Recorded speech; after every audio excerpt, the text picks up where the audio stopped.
Welcome to the Collierville Collective, where we highlight the people, stories, and voices that make our town unique.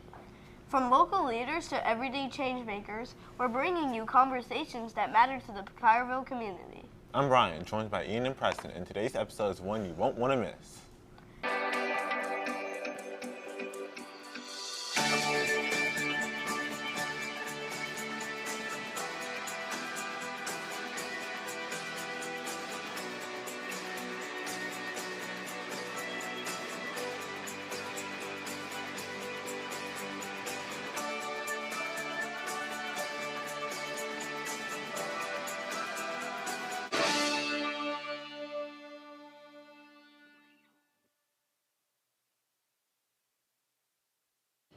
Today on the Collierville Collective, we're joined by a new local leader who plays a key role in shaping the direction of our town. He's passionate about serving the community, supporting growth, and making sure Collierville remains a great place to live for families and future generations. Please welcome Collierville Alderman Nick Robbins.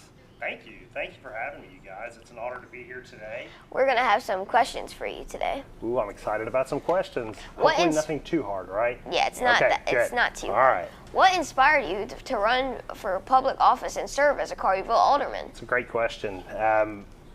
Growing up in this community my entire life, I grew passionate, more and more passionate, day by day, year by year, having children that are joining our schools, Collierville Elementary School, one headed over to Collierville Middle School. You become more interested in the day-to-day operations, the safety of our town, the inner workings, how we go from here to there, right? What makes the town work as a business? And as a local business owner, I felt like it was my opportunity in life to give service back to the town and try and offer whatever skill set I could offer to help build our future and make sure it's good for you guys and my grandchildren and other generations to come.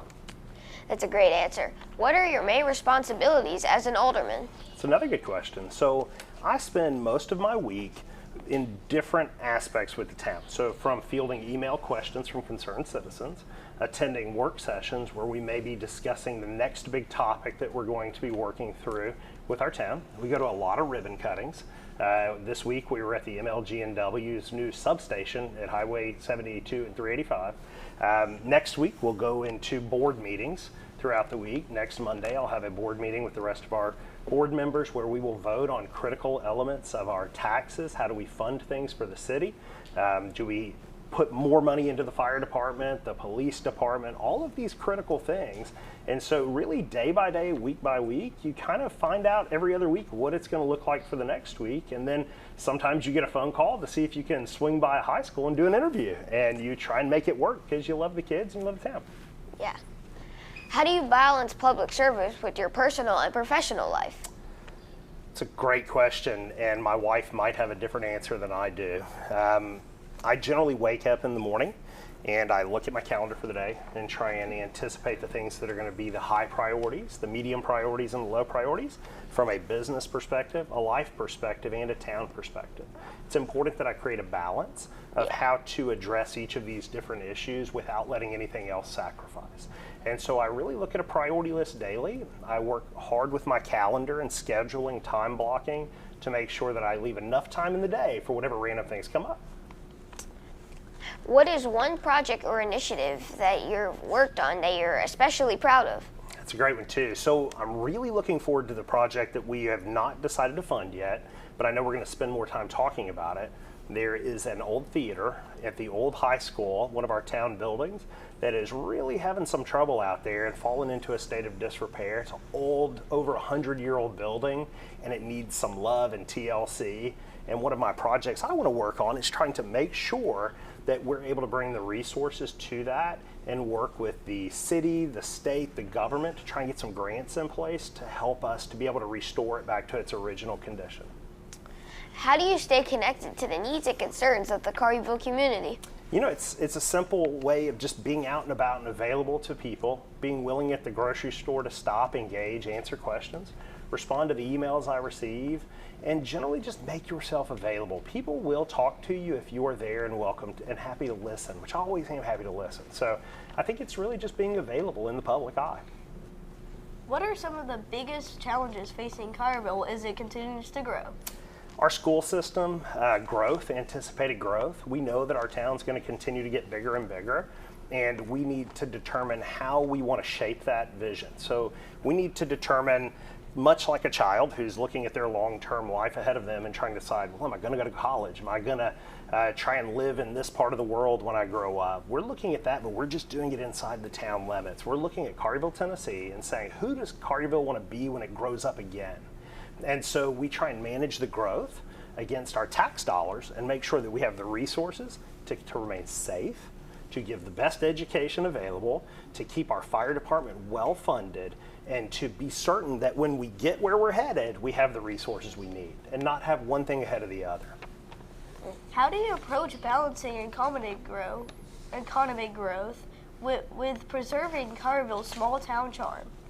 It's a really tough question, and one that we get frequently because people are scared of growth. And I'm scared of growth. I've been here my whole life too, when there were very few people and I would ride down by Hillier Road on my bicycle to go to Subway or to Walmart or Blockbuster Videos, which I'm pretty sure you probably don't know much about.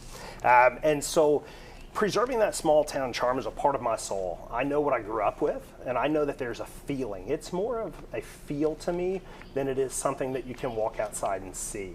Part of a small town feel is safe, knowing our neighbors, having great teachers where we feel like we can communicate with them on a daily basis, and then having things where we don't have too much traffic, right? Nobody thinks Poplar Avenue feels good right now. We know that there's too much traffic on Poplar. Yeah. So when we go to get back to that small town charm, we need to make sure that we're managing how we spread people out appropriately to where not everybody's in one place at once, right? And so when I look at balancing our economic growth against our small town charm, I want to make sure that we never lose track of who we were when we grow up. What role does public input play in shaping town policies and decisions? More than you may imagine. We really take seriously that we are here to work on behalf of the citizens to make sure that their government represents them in a small town capacity. Every communication I've ever had with a citizen who was concerned has weighed on me as I've made my decisions. And I truly try and create a balance of the input I receive against the in-depth information we're given to make sure that I am really able to talk to them and tell them why I chose to vote the way I did, even if we don't agree. How do you support improvements in local infrastructure like parks, roads, and public safety? So we have a dedicated budget line item for each of these things. So the budget is what we just finished. We've spent the first 6 months of the year in work sessions weekly, multiple hours a week, working through how are we going to divide all of our money up that our taxpayers work so hard to give us, right? And so we look at all of these necessary items and we determine what we need to spend in which area. Parks, for example, right? We have a whole line item just for the parks that says we're going to dedicate this much money planned to do park improvements. So then we take that amount of money, we look at the needs that our parks department has, and we try and help them evaluate where to prioritize their spending. We do the same thing with the police department, the same thing with the fire department, with our public works, our public utilities, all of our administrative costs. We really are taking all of these items into consideration and trying to determine what our next priorities are going to be, and do we have enough money to do it, right? And that's a very important thing. We always have to have enough money to pay for the things we want. How do you work with other elected officials and departments to achieve community goals? That's a great question too. So we operate through work sessions. So we will gather as a group. So if you're unaware, we have 5 aldermen and 1 mayor, okay? And so each one of us carries our own vote into each decision. So when we have a critical decision to make, we'll gather around a boardroom table with a door closed with all of the people present. It's actually an open meeting. Sometimes the newspaper will be there. If a person from Collierville Television wanted to be there, they could be there listening as well. And we will have a discussion, a round table discussion, where we'll talk about our feelings on these different topics in order to try and make an educated decision. Yeah. What do you think is the role of young people shaping Collierville's future? Oh, thanks. I'm glad I asked you to repeat that because I think that is absolutely critical. So our young people, while you're young today, you aren't going to be young forever. And I think you probably remind your parents of that every single day like my kids do, right? So we know that it is likely that you have a statistical probability that you will go to school here, you will graduate, you'll leave, And then one day you'll think, gosh, I miss that place I grew up in, and I think I might like to go home now. And you'll come home, right? Your family was here. You might decide you want to be here. And so we know that you're going to share your passion for how the rest of people, the future that gets shaped for Collierville, just like I did, right? So I went to Collierville Elementary School, Collierville Middle School, Collierville High School, right? Went to college, came back, and now, just like one of you, I'm here trying to make decisions based on how it felt when I grew up and what I love about our town so much. And you guys could be doing it too before you know it. How do you support educational partnerships with local schools and students? So we are very supportive of one another. Our Collierville, our school board and our town board, we actually are hosting a meeting in the coming weeks to sit down and align our priorities for one another and how we can help each other to continue to be supportive.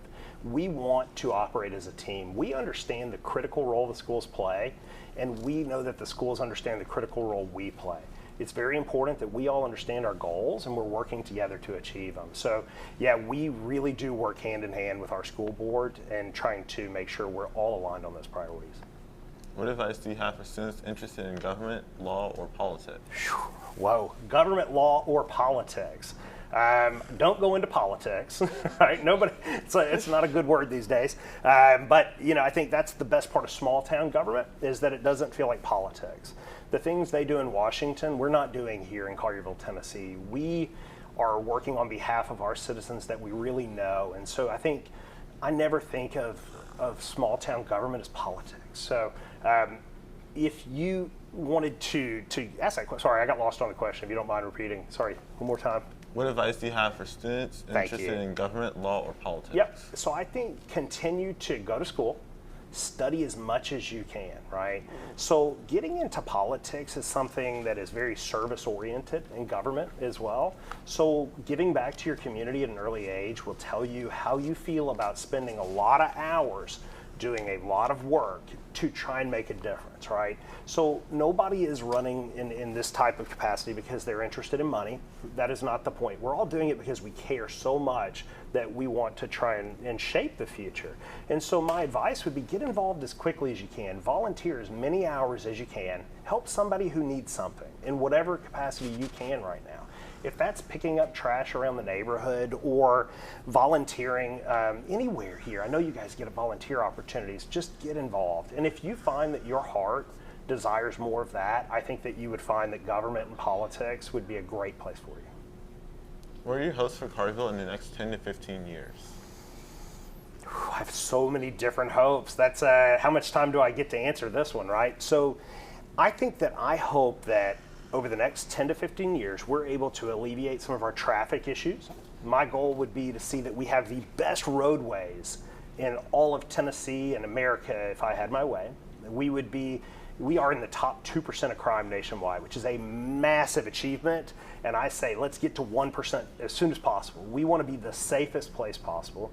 And really that just means we have to continue to manage our systems. We were given, in my newly elected position, I inherited a great system. The system isn't broken, the system is intact, it's healthy, things are good.